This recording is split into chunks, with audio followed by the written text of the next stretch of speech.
लाल किला आतंकी घटना के बाद उठी भेदभाव की पुकार, आतंकवाद से ध्यान हटाकर अपराधियों को सुरक्षित करने की कवायद। यह लेख रति अग्निहोत्री के द्वारा लिखा गया है। लाल किला धमाकों के बाद वही पुराना चक्र फिर सक्रिय हुआ, जहां कुछ एक्टिविस्ट, पत्रकार, राजनेता और वैचारिक समूह इस्लामोफोबिया का आरोप लगाकर आतंकवाद से जुड़े स्पष्ट सबूतों को धुंधला करते हैं, जांच पर अविश्वास पैदा करते हैं और चरमपंथी हिंसा को समुदाय पीड़ित नैरेटिव में बदल देते हैं। वोक राजनीति का ढांचा कई आडंबरों पर टिका है, लेकिन इसकी असल पहचान 3 तरीकों से बनती है: पीड़ित होने का ढोंग, अत्यधिक अधिकार दावा और भिन्न मतों के प्रति असहिष्णु कैंसल प्रवृत्ति।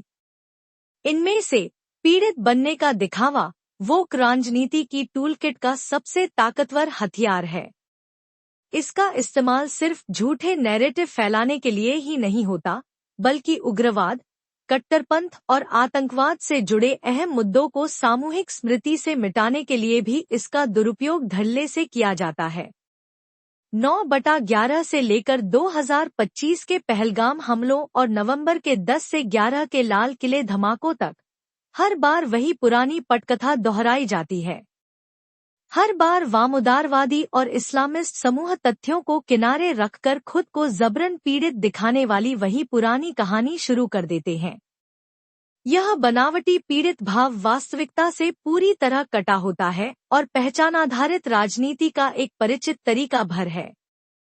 घटना चाहे कितनी भी गंभीर हो, उसका वैचारिक मकसद कितना भी स्पष्ट हो, और घटना को अंजाम देने में कट्टर नेटवर्क्स की भूमिका को लेकर चाहे कितने भी सबूत मौजूद हों, यह पूरा तंत्र आम जनता से बस नजरें फेर लेने की उम्मीद रखता है।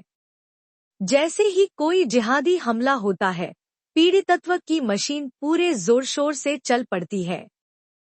सोशल मीडिया इस्लामोफोबिया की गूंज से भर जाता है और इस छलकपट से भरे शाब्दिक आडंबर के खेल में असली मुद्दे हाशिए पर रह जाते हैं।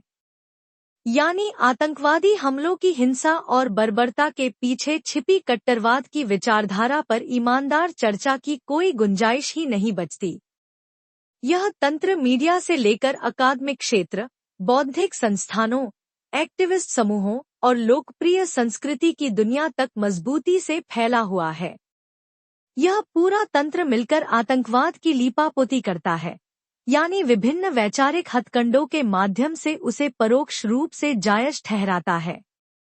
यह तंत्र इस्लामोफोबिया के विमर्श को भी खूब भुनाता है, जिसका नतीजा यह निकलता है कि आतंकवाद के पक्ष में सहानुभूति पैदा करने के उद्देश्य से एक पूरी बौद्धिक इंडस्ट्री खड़ी हो जाती है। इस तरह कट्टरवादी समूहों के चारों ओर एक अनौपचारिक सुरक्षा कवच खड़ा हो जाता है। जैसे ही कोई आम नागरिक, पत्रकार, सामाजिक संगठन या सरकारी एजेंसियां कट्टरपंथी इस्लामिस्ट नेटवर्क्स पर सवाल उठाती है, उन्हें इस्लामोफोबिया के नाम पर निशाना बनाया जाने लगता है। वैचारिक हेर फेर और शाब्दिक आडंबर के इस खेल के जरिए यह तंत्र कट्टर तत्वों के लिए सहानुभूति गढ़ता है और जांच प्रक्रिया को कमजोर करता है। आगे के हिस्सों में हम देखेंगे कि 10 नवंबर के लाल किले आतंकी हमलों, जिनमें कम से कम 10 लोग मारे गए और 30 से ज्यादा घायल हुए, के बाद इस्लामोफोबिया की वही चिरपरिचित स्क्रिप्ट किस तरह फिर से सामने आने लगी है। सोशल मीडिया पर पीड़ित बनने का खेल राष्ट्रीय और अंतर्राष्ट्रीय संकटों को वामउदारवादी तथा इस्लामिस्ट समूह अक्सर एक ऐसा अवसर मानते हैं जहां वे अपने पीड़ित प्रधान नैरेटिव को आगे बढ़ा सकें। लाल किले में हुए आतंकी धमाकों के कुछ ही दिनों बाद और जिहादी नेटवर्क्स व डॉक्टर्स मॉड्यूल के खुलासे के बीच सोशल मीडिया पर वही पुराना पाखंड फिर सक्रिय हो गया। छिपे हुए जिहादी और आतंक के मौन समर्थक इस्लामोफोबिया का राग अलापने लगे। स्कूलों, दफ्तरों और ऑनलाइन स्पेस में मुसलमानों का जमकर अपमान किया जा रहा है और उन्हें आतंकवादी लेबल किया जा रहा है। आतंकवाद का कोई धर्म नहीं होता और मुसलमान भी आतंकवाद के शिकार हैं। दिल्ली धमाकों में कई मुसलमान मरे हैं। मुसलमानों ने इस देश के लिए खून बहाया है, वे इस देश की एकता के लिए खड़े हुए हैं और फिर भी शक व अत्याचार झेल रहे हैं। बस करो, मुस्लिम पहचान को अपराध मत बनाओ। अरफा खानम। एक्स पर एक अन्य पत्रकार ने एक्स पर पोस्ट डालकर भारत में मुस्लिम कट्टरपंथ का दोष मोदी सरकार की कश्मीर नीति पर डालने की कोशिश की। यह उसी पुरानी इस्लामिस्ट टूलकिट का हिस्सा है जहां अपने समुदाय की आत्मपीड़ित छवि को इतना बढ़ा-चढ़ाकर पेश किया जाता है कि हर समस्या किसी कल्पित दमनकारी पर थोप दी जाती है। दिल्ली में हुई आतंकी घटना के बाद कई मुसलमान शिक्षित युवाओं के कट्टर होने को लेकर वाजिब रूप से चिंतित हैं। कट्टरपंथ हवा में नहीं बढ़ता, इसके राजनीतिक कारण होते हैं।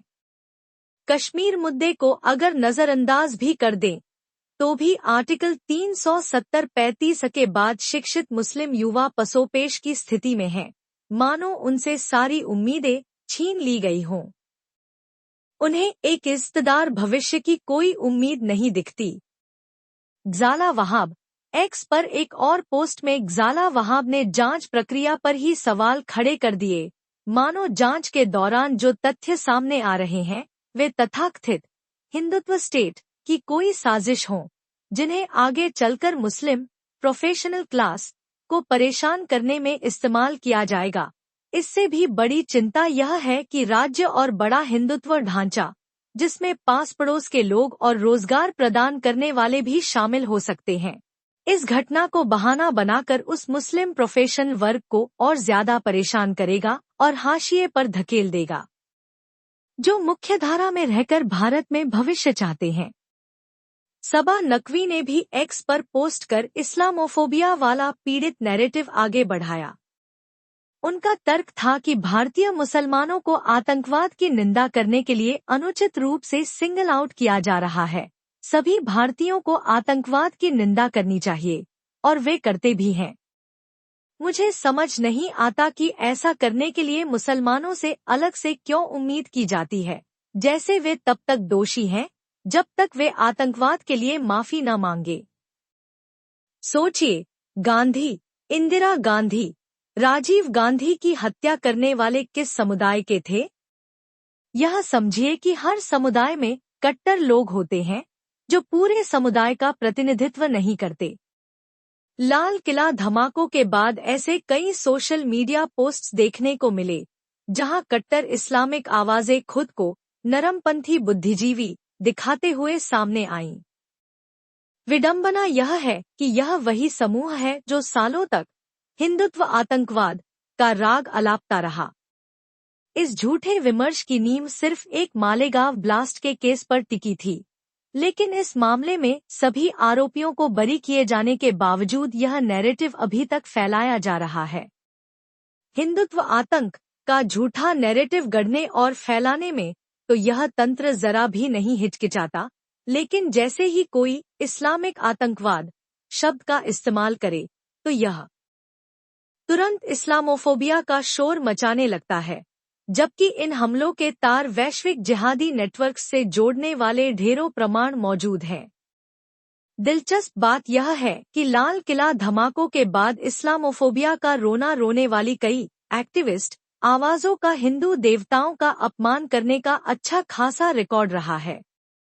राना अय्यूब, जो हमेशा से हिंदूफोबिक टिप्पणियों के लिए जानी जाती हैं, अपने मंच का इस्तेमाल हिंदू देवी देवताओं का अपमान करने, भारत की एकता को चोट पहुंचाने, देश के खिलाफ माहौल बनाने, भारतीय सेना को बदनाम करने और यहां तक कि 2022 के कर्नाटक हिजाब विरोधी प्रदर्शनकारियों को हिंदू आतंकी कहने तक के लिए करती रही हैं।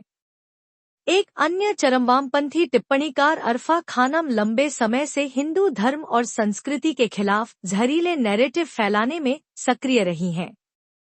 लेकिन जैसे ही जिहादी हिंसा की बात आती है, वे तुरंत इस्लामोफोबिया का कार्ड दिखाकर पूरी बहस को पटरी से उतार देती हैं। सफेदपोश जिहाद नेटवर्क लाल किला आत्मघाती कार बम हमले की जांच में उजागर हुए व्हाइट कॉलर आतंकी मॉड्यूल ने आतंकवाद का एक ऐसा हाइब्रिड मॉडल सामने रखा है, जिसकी रणनीति पारंपरिक आतंकवाद से बिल्कुल अलग है और जिसे हमारी एजेंसियों ने पहले कभी इस रूप में नहीं देखा था। फरीदाबाद की अल-फलाह यूनिवर्सिटी इस जिहादी नेटवर्क का केंद्र बनकर उभरी है, जहां से जुड़े कई डॉक्टरों से हमलों की साजिश में उनकी संदिग्ध भूमिका को लेकर पूछताछ चल रही है। लाल किला हमले का आत्मघाती हमलावर डॉक्टर उमर मोहम्मद खुलेआम आत्मघाती हमलों को शहादत बताता था। उसके शब्दों में, जिस चीज को आत्मघाती हमला कहा जाता है, वह असल में एक शहादत मिशन है। इस्लाम में जाना पहचाना। भारत भर में सक्रिय इस व्हाइट कॉलर मॉड्यूल की जांच जैसे जैसे आगे बढ़ रही है, वैसे वैसे पीड़ितत्व का वह अतिशयोक्तिपूर्ण नैरेटिव फिर से उभरने लगा है। जैसे जैसे जांच एजेंसियां प्रक्रिया में आगे बढ़ रही हैं और इस घटनाक्रम से जुड़े संदिग्ध व्यक्तियों की जांच का दायरा बढ़ रहा है, वैसे वैसे वही पुराना विक्टिम कार्ड का खेल भी जोर पकड़ रहा है। जांच एजेंसियों की बढ़ी हुई निगरानी को लेकर अब विरोध के स्वर सामने आने लगे हैं। अपनी पुरानी रणनीति दोहराते हुए जेकेएसए सहित कुछ समूह अब कह रहे हैं कि लाल किला धमाकों के बाद उत्तर भारत के कई हिस्सों में कश्मीरी छात्रों को प्रोफाइलिंग और बेदखली झेलनी पड़ रही है। साथ ही वे इस्लामिक आतंकवाद पर हो रही सार्वजनिक चर्चा को समुदाय की बदनामी के रूप में लेबल कर रहे हैं। यहाँ तक कि जम्मू कश्मीर के मुख्यमंत्री उमर अब्दुल्ला, जिनके पिता के शासन में 1990 में लाखों कश्मीरी हिंदुओं का नरसंहार और पलायन हुआ, ने भी यह बयान दिया कि लाल किला धमाकों के बाद कश्मीरियों को संदेह भरी नजर से देखा जा रहा है। उन्होंने एक स्थानीय कार्यक्रम में कहा, दिल्ली में जो हुआ उसके लिए कुछ लोग जिम्मेदार हैं, लेकिन माहौल ऐसा बनाया जा रहा है कि सभी कश्मीरी शक के दायरे में आ जाए।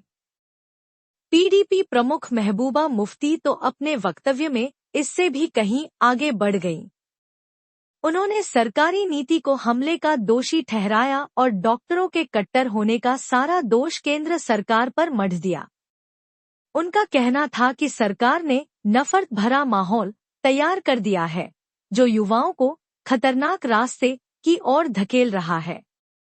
वामुदारवादी तंत्र द्वारा फैलाया गया हिंदुत्व फांसीवाद वाला जहरीला नैरेटिव और इस्लामोफोबिया पीड़ित कार्ड की राजनीति मिलकर कट्टर इस्लामिस्ट चरमपंथ की रोकथाम में लगी एजेंसियों के सामने बड़ी मुश्किलें खड़ी करते हैं।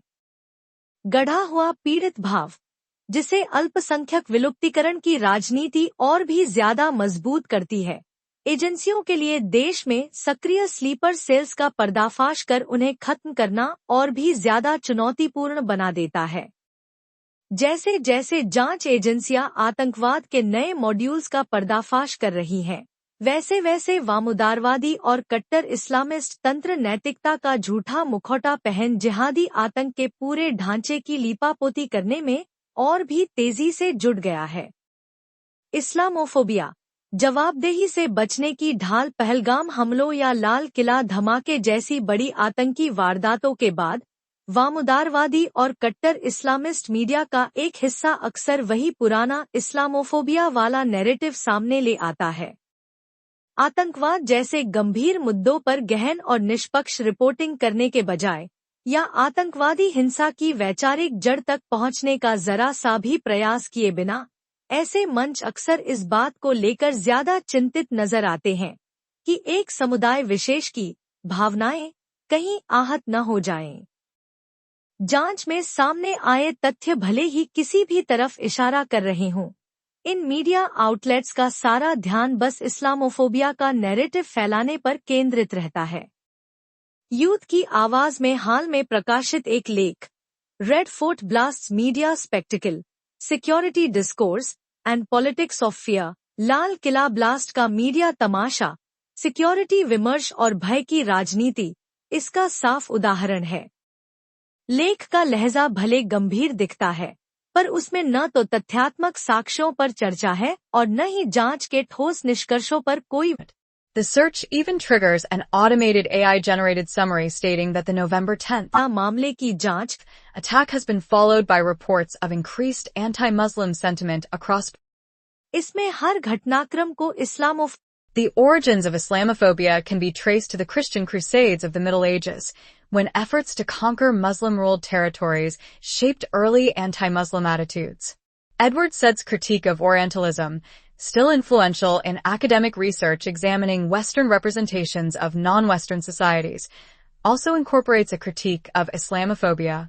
Said argued that Western Orientalist scholarship portrayed Islamic society as exotic and primitive, while downplaying the rich and complex intellectual heritage of the Islamic world. In the 21st century, the term gained prominence after the 9/11 attacks in the United States.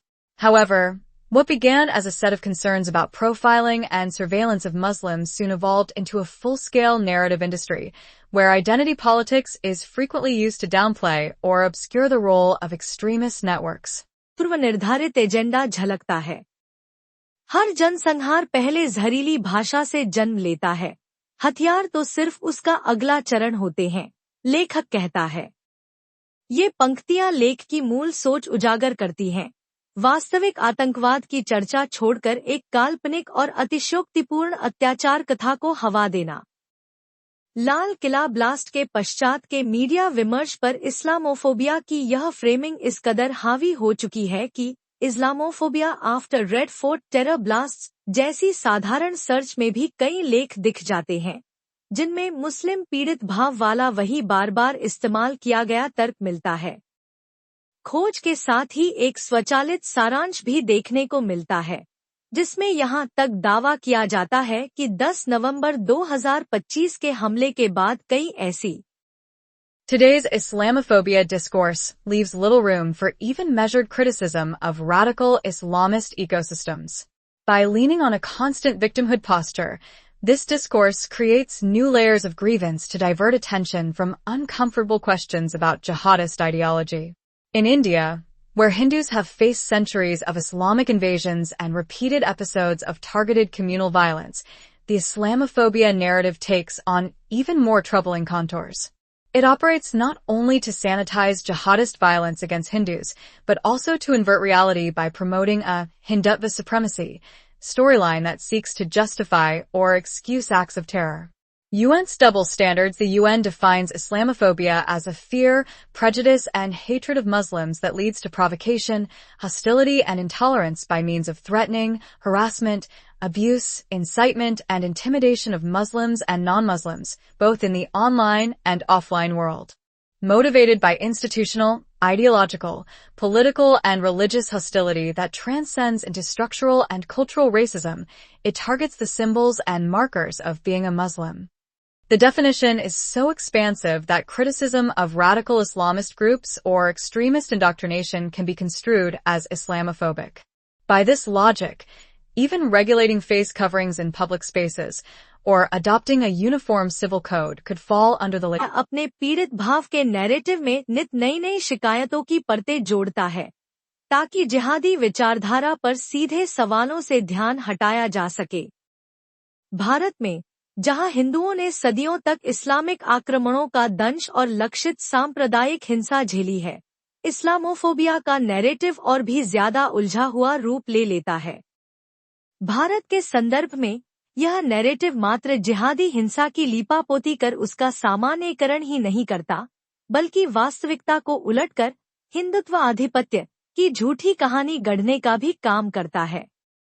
इस कथित आधिपत्य के narrative के सहारे ऐसा माहौल बनाया जाता है, जिसमें आतंक के कृत्यों को परोक्ष रूप से सही ठहराया जा सके। यूएन का दोहरा मानदंड। यूएन इस्लामोफोबिया को कुछ यूं परिभाषित करता है: मुसलमानों के प्रति डर, पूर्वाग्रह और नफरत, जो उनके और गैर मुसलमानों दोनों के खिलाफ दुश्मनी, असहिष्णुता, उत्पीड़न, गाली गलौज, उकसावे और डराने धमकाने के रूप में सामने आती है, फिर चाहे वह ऑनलाइन हो या ऑफलाइन। यह संस्थागत, वैचारिक, राजनीतिक और धार्मिक शत्रुता से प्रेरित होती है, जो आगे चलकर संरचनात्मक और सांस्कृतिक नस्लवाद में बदल जाती है और मुस्लिम पहचान के प्रतीकों और चिन्हों को निशाना बनाती है। यह परिभाषा इतनी अस्पष्ट और विस्तृत है कि उग्रवादी इंडो पर की गई जायज आलोचना भी इस्लामोफोबिया करार दी जा सकती है। इसी तर्क के आधार पर तो सार्वजनिक स्थानों पर हिजाब को नियंत्रित करने के लिए बनाए गए नियम कानूनों को या फिर समान नागरिक संहिता लागू करने के फैसले को भी इस्लामोफोबिया की श्रेणी में डाला जा सकता है। यूएन ने औपचारिक रूप से इस्लामोफोबिया को मान्यता दी है और 15 मार्च को इससे निपटने के लिए अंतर्राष्ट्रीय दिवस के तौर पर घोषित किया है।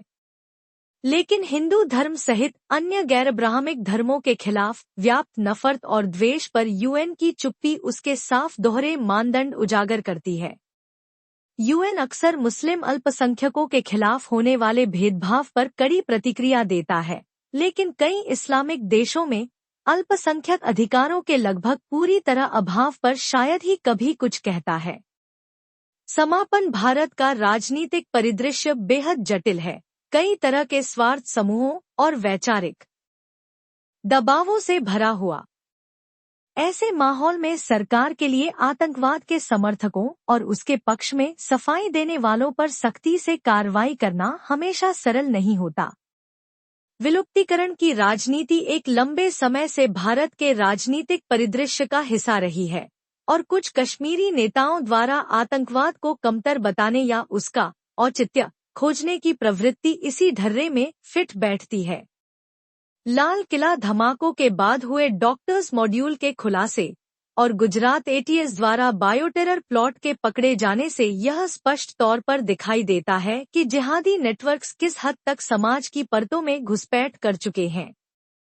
हालात चाहे जितने भी चुनौतीपूर्ण हों, एक बात तो तय है कि भारत को ऐसी ठोस और स्पष्ट राष्ट्रीय नीति की आवश्यकता है जिसमें केवल आतंकवाद को लेकर ही नहीं, बल्कि आतंकवाद को सही ठहराने, उसे बढ़ावा देने या उसका बचाव करने वालों के लिए भी शून्य सहनशीलता हो।